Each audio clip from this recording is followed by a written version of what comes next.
Actualmente existen aproximadamente 7.000 lenguas en todo el mundo. Creo que es un dato más o menos que todos conocemos o que es verídico.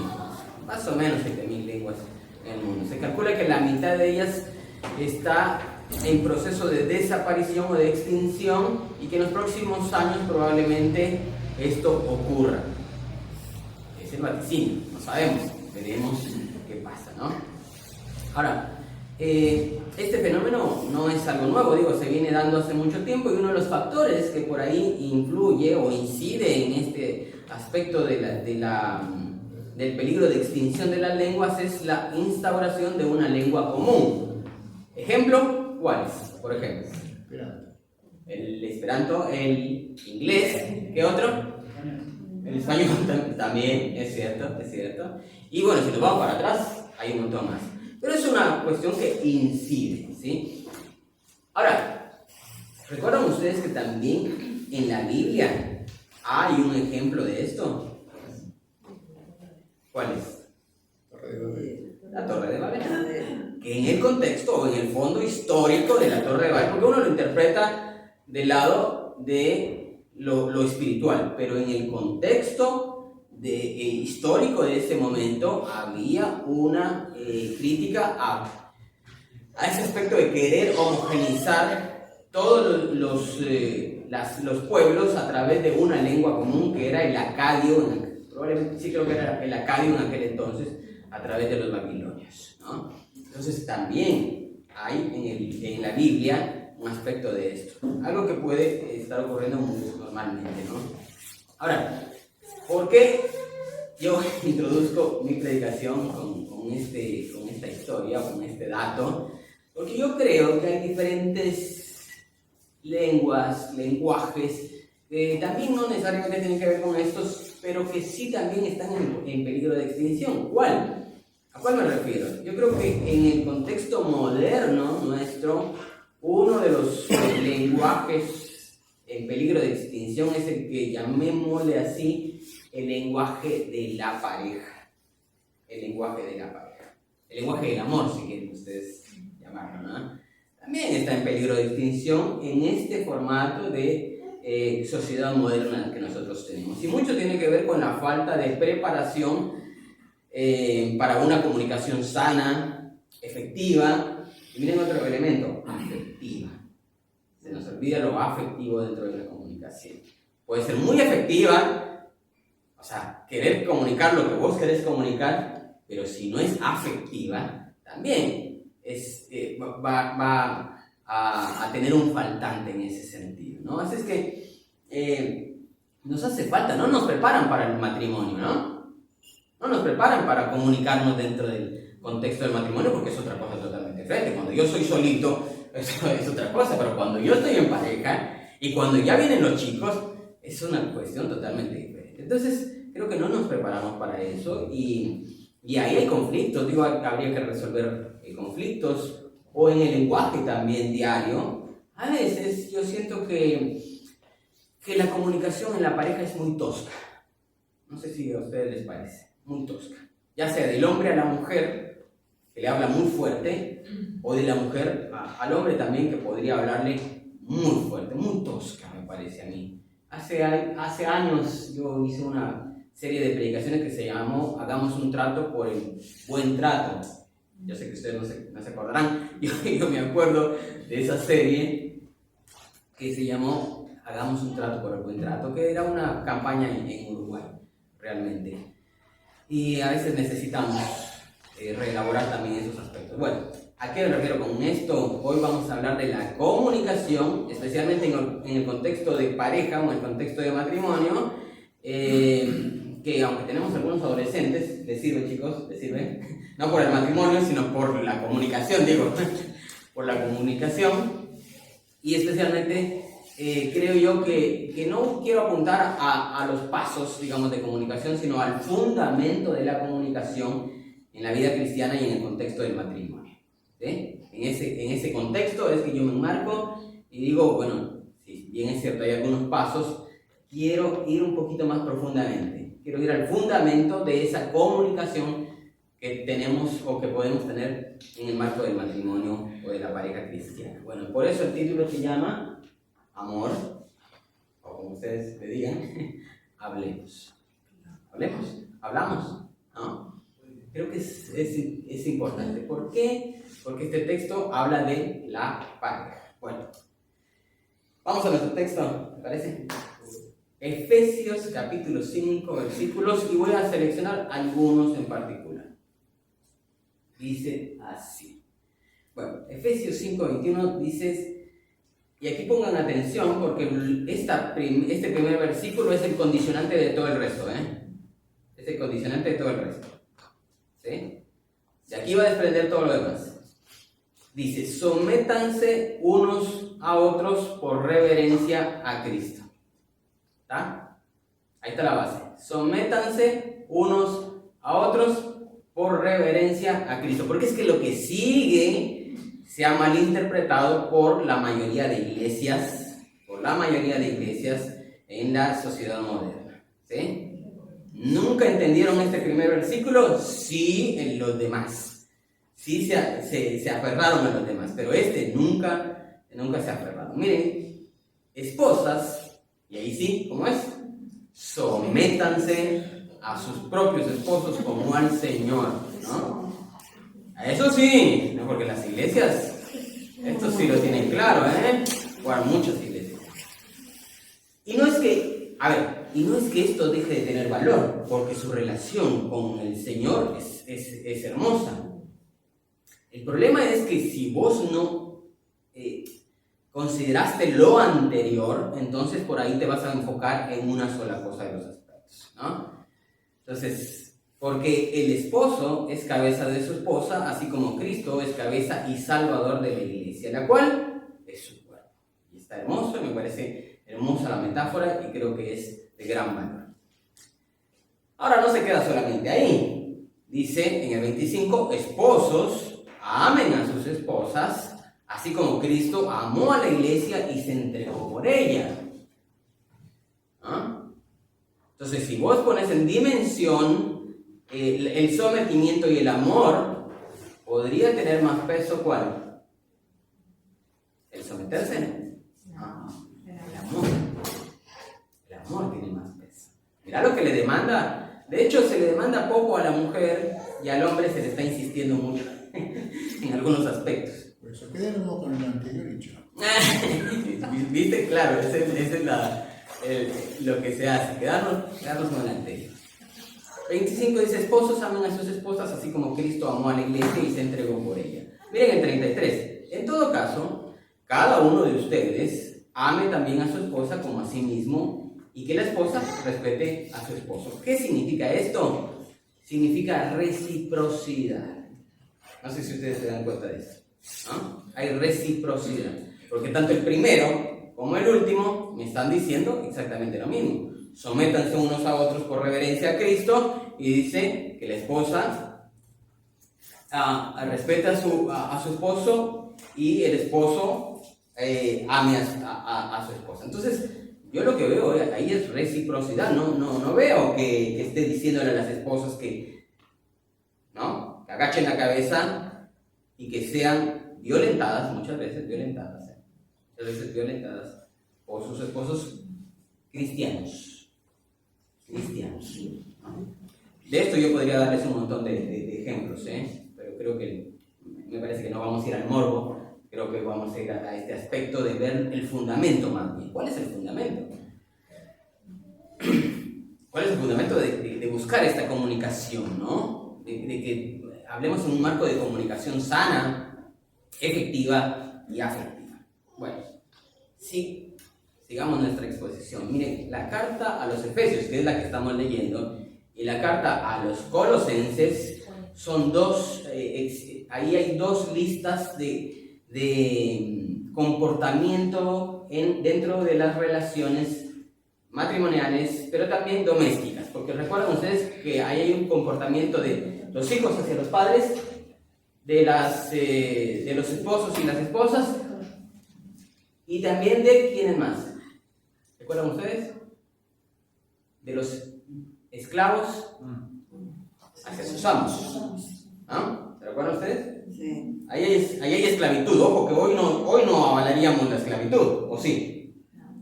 No, pero en ese contexto era lo que estaba presente, ¿no? Entonces, yo creo que como lo he dicho, muchas iglesias modernas usan estos textos para someter a la mujer al dominio del hombre, pero si vos lees con detenimiento, realmente son tratados de igualdad. No sé si ustedes lo perciben, son tratados de igualdad. Es cierto. Están en un contexto particular y Pablo, no podía pensar de otra forma, estaba en su contexto particular, ¿no? Pero no existen ejemplos tan profundos como estos, en un énfasis tan especial que contenga esto de las obligaciones recíprocas. Es decir, sale un poquito del contexto realmente, sale un poquito de la norma. Ojo, estos deberes o códigos domésticos de los primeros cristianos priorizaban la subordinación. ¿Está claro o no? La mujer hacia el marido, los hijos hacia los padres y los esclavos hacia los amos. Ahí está clara la priorización, ¿no?, de la subordinación. ¿Por qué? Porque era la norma imperante del momento, ¿no? Si Pablo hubiese dicho, rebélense ustedes los esclavos contra sus amos, ¿qué hubiera pasado? Era un tema, era una revolución básicamente civil la que podría estar haciendo Pablo. Entonces creo que por vía del Espíritu Pablo está dando una palabra donde dicen ustedes tienen libertad, pero por la libertad que ustedes tienen tampoco hagan un lío dentro de su sociedad, sino más bien mantengan un testimonio. Miren, aquí el testimonio es al revés. El testimonio es al revés, porque tienen que someterse a algunas normas del contexto para poder dar buen testimonio. Es decir, mantenerse dentro del tema de la esclavitud. Pero realmente Pablo está diciendo, en Cristo Jesús ya no hay ¿qué? Ya no hay ni hombre ni mujer, ni judío, ni griego, ni esclavo, ni libre. Mira, está dando, es una declaración y es un tratado de libertad, ¿no? Pero sin embargo, el contexto es otro, y creo que los cristianos eventualmente, en la medida que empezaron a conocer a Cristo, ¿no?, adoptaron un modelo más igualitario. En esa medida, era una sociedad conservadora, era una sociedad que obedecía a su contexto, pero en la medida que conocían a Cristo y el amor de Cristo y el amor liberador de Cristo, empezaron a adoptar un modelo más igualitario. Por lo menos eso es lo que yo logro percibir en Colosenses, en Efesios, en Gálatas, en el libro de Primera de Corintios. Para versículos hay un montón, ¿no? De hecho hay uno, creo que aparece acá, miren este. Primera de Corintios 11:11. Sin embargo, dice, en el Señor ni la mujer existe aparte del hombre, ni el hombre aparte de la mujer. O sea, le está dando una igualdad al hombre y a la mujer. Es más, aquí está en el contexto del problema del velo. No sé si ustedes se acuerdan que fue un gran debate en las iglesias sobre el velo. Sí. Pero la Biblia dice que la mujer no tiene por qué usar velo. Ahí está explicado en 1 Corintios 11. Y todavía se sigue imponiendo a las mujeres que usen velo. Pero Pablo ya lo explicó y dijo, miren, entre nuestras iglesias no es costumbre eso. A las mujeres se le ha dado su cabello como velo. Entonces, mira cómo quiebra, pero mira cómo nosotros los hombres seguimos interpretando como nosotros queremos, ¿no? Y no en la liberación que hace Jesús y aquí por dirección del Espíritu Santo a través de Pablo en las iglesias. Ahora, esto me hace pensar también, entonces, ya regreso, viniendo a nuestro presente, a nosotros, a nuestro contexto, me hace pensar en la conexión dentro del matrimonio, ¿sí? En la conexión dentro de la pareja y los niveles de comunicación que por ahí podemos ser conscientes o tener dentro de nuestra pareja. Por eso, ustedes ven ahí 3 niveles, por ejemplo, 3 niveles de forma general. El primer nivel trata de la comunicación de los hechos, ¿no? En comunicación ese es el primer nivel, es decir, dar información a nivel superficial, ¿no? Por ejemplo, el tren se atrasó, ¿no? Ahí estoy dando una comunicación con mi pareja, ¿no? El tren se atrasó, ¿no? Por el WhatsApp. Voy tarde. Estoy comprando las verduras, ¿no? Ese es un primer estadio, digamos, de la comunicación. Que crea una conexión débil también, ¿no? O sea, si vos estás solamente con esos datos en una relación de pareja matrimonial, mira, tenés que hacer tal cosa. Yo voy a hacer tal cosa. No, vamos a hacer esto. Vamos a hacer lo otro. Listo, es una comunicación que mantenés, pero es débil. Por eso hay un segundo nivel. Y es el nivel de la comunicación profunda, que son conexiones más fuertes y representa compartir ideas y opiniones. Claro, vos cuando entras en un noviazgo, por ejemplo, por ahí son cosas muy de primer nivel, ¿no? Para los adolescentes, ahora sí hablo nada. Pero va a llegar el momento donde va a haber una comunicación en esa relación que los adolescentes van a tener inicialmente, y ojalá sea más tardía que tempranera, ¿no? Para que puedan tener como madurez en la relación que puedan tener. Y ahí van a haber datos que van y vienen. Pero claro, cuando viene un estadio más profundo, ahí uno empieza a compartir ¿qué? Ideas y opiniones. Y ahí sí ya puede ser como que no piensa igual que yo. No pensamos de la misma forma, ¿no?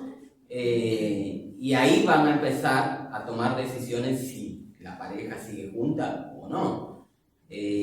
Bueno, ahí, por ejemplo, podría ser, deberías buscar un empleo mejor pagado, ¿no? Y eso va a generar una respuesta en el otro, ¿no? Deberíamos pasar tiempo con los niños el fin de semana en lugar de salir. Claro, no es solamente dar la orden, sino que es que la otra persona opina sobre lo que estoy proponiendo, ¿no? Y ahí hay un montón de ejemplos más. El nivel 3 es el nivel más profundo y se enfoca en emociones y sentimientos. Este es el nivel que nos cuesta a muchos de nosotros. ¿Por qué? Porque no estamos acostumbrados culturalmente, inclusive culturalmente, a manifestar nuestras emociones y nuestros sentimientos. ¿No? ¿Les parece? A nosotros nos crearon de cierta forma que por ahí, y tal vez algunos de nosotros zafamos, otros era un gobierno tipo militar, ¿no? Dentro de su casa, ¿no? Al suelo, ¿no? Sentadillas, despechadas. Y casi así, casi así. Estoy exagerando, pero por ahí algunos casos fueron eso, ¿no? Entonces, es difícil. Y aquí es donde uno expresa, por ejemplo, me sentí herido por lo que me dijiste ayer. Cuesta, ¿no? Cuesta decir lo que uno siente. Significa mucho que me dediques tiempo a escuchar lo que yo tengo que decir acerca de mi trabajo, ¿no? Porque como cada uno está en su labor, en lo que tiene que hacer, es difícil a veces escuchar, ¿no? Luego necesito que me digas qué estoy haciendo bien o qué estoy haciendo mal también. Y para eso se necesita mucha madurez para llegar a este nivel y poder comunicar los sentimientos y las emociones. ¿Ven ustedes los diferentes niveles de comunicación? Si nos hemos quedado en el primer nivel, es muy débil. Si pasamos al segundo, genial, pero creo que el tercero es clave para poder profundizar en esta comunicación de pareja, ¿no? ¿Comunicamos nosotros nuestros sentimientos, nuestras emociones con nuestra pareja? ¿Lo hacemos frecuentemente? ¿O solo cuando la olla explota? ¿No? Porque puede ser que solo cuando la olla explote y no como un ejercicio regular. Veamos un pequeño video que me pareció muy interesante, en dirección siempre con este tema de la comunicación.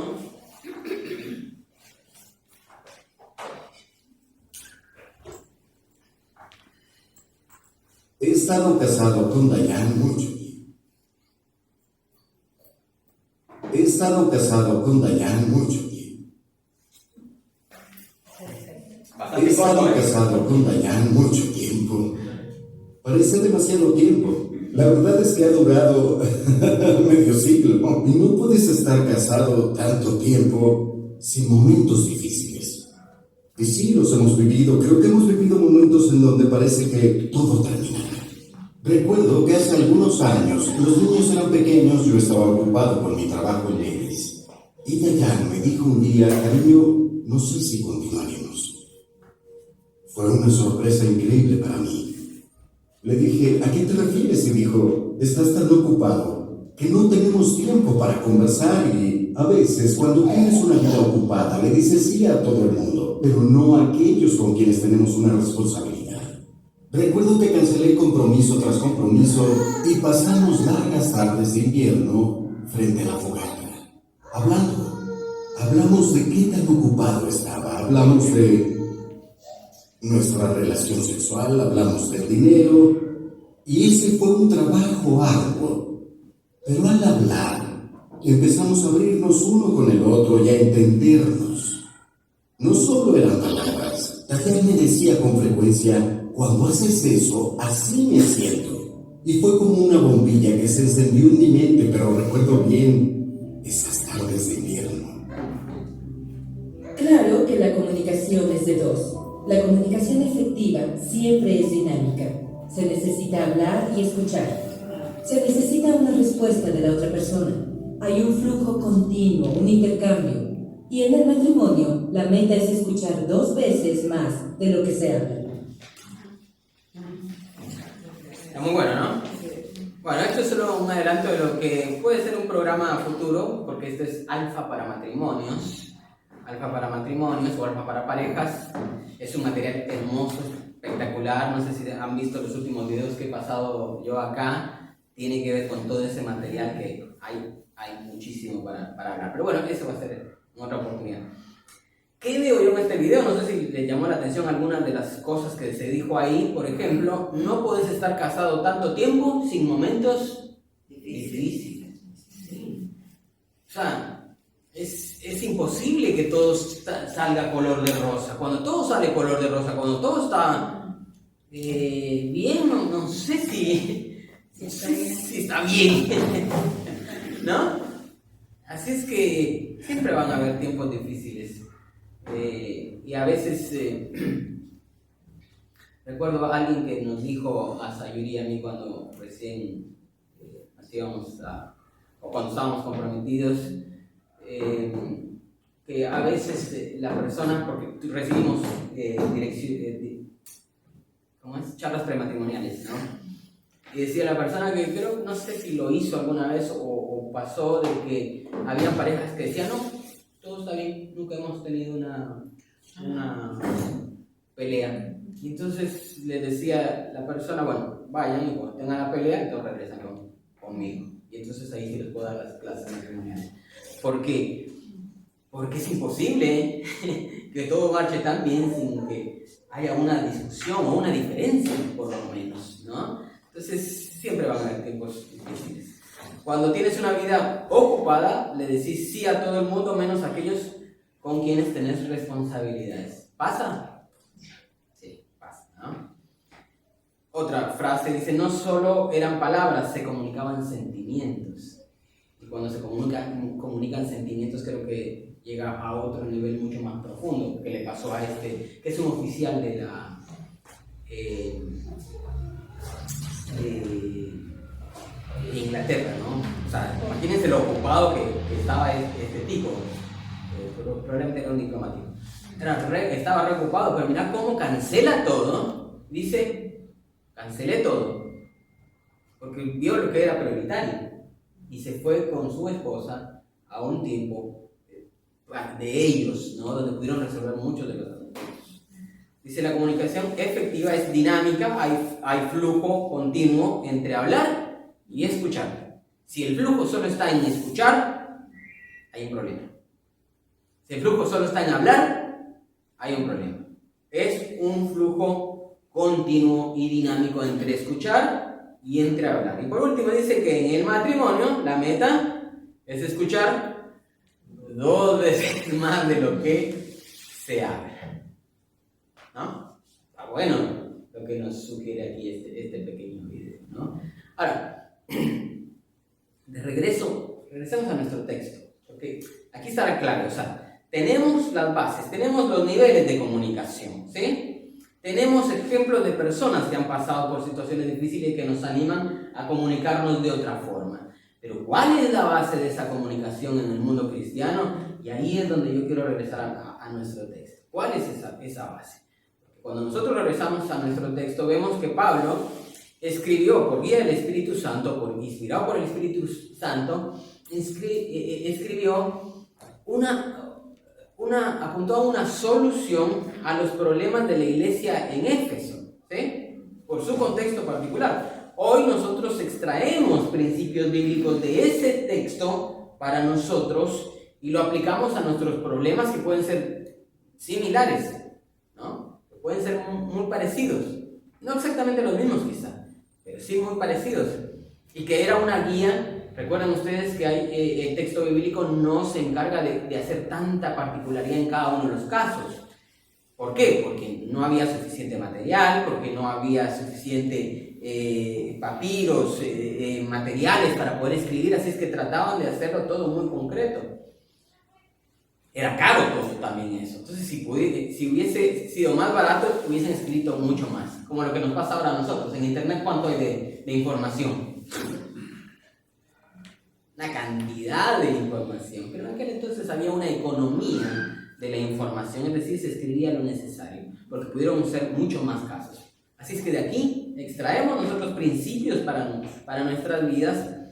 Y yo lo que entiendo aquí es que Pablo nos exhorta que en ninguna parte se le dice a los maridos que gobiernen sobre sus esposas. En ningún texto, ¿no? No dice ejerzan su autoridad, ejerzan su control, ejerzan su dominio. No dice nada de eso. Sino que se le insta a ¿qué? A amar a su esposa. ¿Ya? A amar a su esposa. Entonces eso es algo muy diferente, ¿no? ¿Por qué? Porque se contrapone quizá a lo que se estaba viviendo. Lo que se estaba viviendo era una relación de sujeción, de sumisión, de autoridad. Yo lo que veo más que una aprobación de eso es la libertad de ello para entendernos en otra dimensión totalmente diferente, que es la del amor y que es la de la reciprocidad. ¿Recuerdan ustedes nuestro texto como inició? Dice, sométanse unos a otros por reverencia a Cristo. Unos a otros. Unos a otros. ¿No? Entonces creo que ahí hay una clave. Y para ir concluyendo, miren, la base de la igualdad, síganme acá con estas ideas. La base de la igualdad permite comunicar sentimientos. ¿Sí? La base de la igualdad permite comunicar sentimientos. Si la otra persona se cree superior, lo que hará es comunicar órdenes. ¿Sí? Si la otra persona, si yo me creo superior, lo que yo voy a hacer es comunicar órdenes. Nunca esta dinámica de escuchar y hablar, ¿no? que ya la vimos en el video. La mujer cristiana debe revalorizar su dignidad dentro del matrimonio y el hombre necesita deconstruir el modelo de autoridad sobre la mujer. Estamos hablando de la vida cristiana, estamos hablando de las iglesias cristianas, estamos hablando de nosotros, estamos hablando muchas veces de la interpretación que se hacen de los textos y que no vemos los otros elementos que están circundantes y nos centramos solamente en uno y entonces ahí creamos nosotros una costumbre, creamos nosotros un dogma, creamos nosotros algo que se aleja de la voluntad de Dios y de lo que Dios quiere para nuestras vidas. Entonces, esto va a establecer las condiciones, me parece a mí, para una comunicación dirigida por el Espíritu Santo. Para mí es clave entender este aspecto. Por eso digo, está bien entender los pasos de la comunicación, pero si yo no entiendo el fundamento que me permitirá tener una comunicación con mi esposo, con mi esposa, que es esta, el de la reciprocidad, el de la igualdad, el del amor, entonces no voy a poder tener una comunicación con mi esposa o con mi esposo. Lo que le voy a dar es órdenes, lo que le voy a dar es información muy básica, pero nunca a nivel de profundidad, porque como yo me creo superior, hombre o mujer, entonces jamás voy a poder mostrar mi vulnerabilidad. Es difícil mostrar la vulnerabilidad, ¿no? Entonces, en el contexto del matrimonio es necesario mostrar nuestras vulnerabilidades para entrar en otra dimensión mucho más profunda con nuestra pareja. Obvio, recíprocamente, digo, porque si yo me muestro vulnerable y la otra persona sigue manteniendo la superioridad, ¿qué va a pasar ahí? Una dependencia, ¿no? Ahí se crea una dependencia. No. Las vulnerabilidades se corresponden recíprocamente para llegar a lo más profundo y entendernos en esa dimensión de comunicación mucho más profunda, que es el de los sentimientos y el de las emociones, ¿no? Que es lo que más nos cuesta. Lo otro quizá no nos cuesta. No nos cuesta dar información, no nos cuesta decir que pienso, ¿no? Pero nos cuesta entender que la otra persona puede pensar diferente y que sus emociones y sus sentimientos están siendo afectados por el nivel 2 de mi comunicación, que es solamente decir qué es lo que siento o pienso, ¿no? Entonces, ven cómo está bien entender los pasos de comunicación, pero si yo no entiendo el fundamento que lo pone Cristo, me parece a mí, ¿no? Que lo pone el Espíritu de Dios. Porque escuchen esto, miren lo que dice Colosenses 3:11. En esta vida nueva que tenemos, ¿cuál es la vida nueva? En Cristo, ¿no? En esta vida nueva que tenemos, no importa si uno es judío o gentil, si está circuncidado, si es inculto, si es incivilizado, si es esclavo libre, si es hombre o mujer. Cristo es lo único que importa y Él vive en todos nosotros. ¿Qué más le puedo decir yo a eso? Puedes decir, no, lo que va que vos me estás aquí, te estás rebelando contra la palabra y me estás diciendo algo que no está escrito en la palabra. Colosenses, 1 Corintios, Gálatas, Efesios, ya lo leímos, o sea, todo es un texto de reciprocidad, de igualdad, de amor, de entendernos. De hecho dice, ninguno de ustedes como que se pertenece a sí mismo, se pertenecen a Cristo, que es el que no hace acepción de personas, dice Corintios también. ¿Se recuerdan ustedes de ese texto que ya lo vimos? No hace acepción de personas, es decir, para Él todos nosotros somos iguales. ¿Y quiénes somos nosotros para poner diferencias dentro del matrimonio? ¿No? Yo creo que esa es la clave para entendernos dentro del matrimonio, en la vida cristiana, digo, entre otros elementos. Parece que llegar al fundamento, llegar a las bases, no llegar a las formas, sino llegar al fondo de esto, nos va a permitir entrar en el marco de la igualdad, de la reciprocidad y de la dimensión de las emociones y de los sentimientos que están dirigidos por el Espíritu. Para mí están dirigidos por el Espíritu. Hermoso texto. Creo que necesitamos orar para que el Señor nos ayude y ayude también a nuestros familiares o nuestros amigos. Quizás nosotros tenemos mayor conocimiento de la palabra y entramos en una dimensión diferente de comunicación con nuestras parejas o en nuestro matrimonio, pero vemos que en otros contextos es totalmente diferente.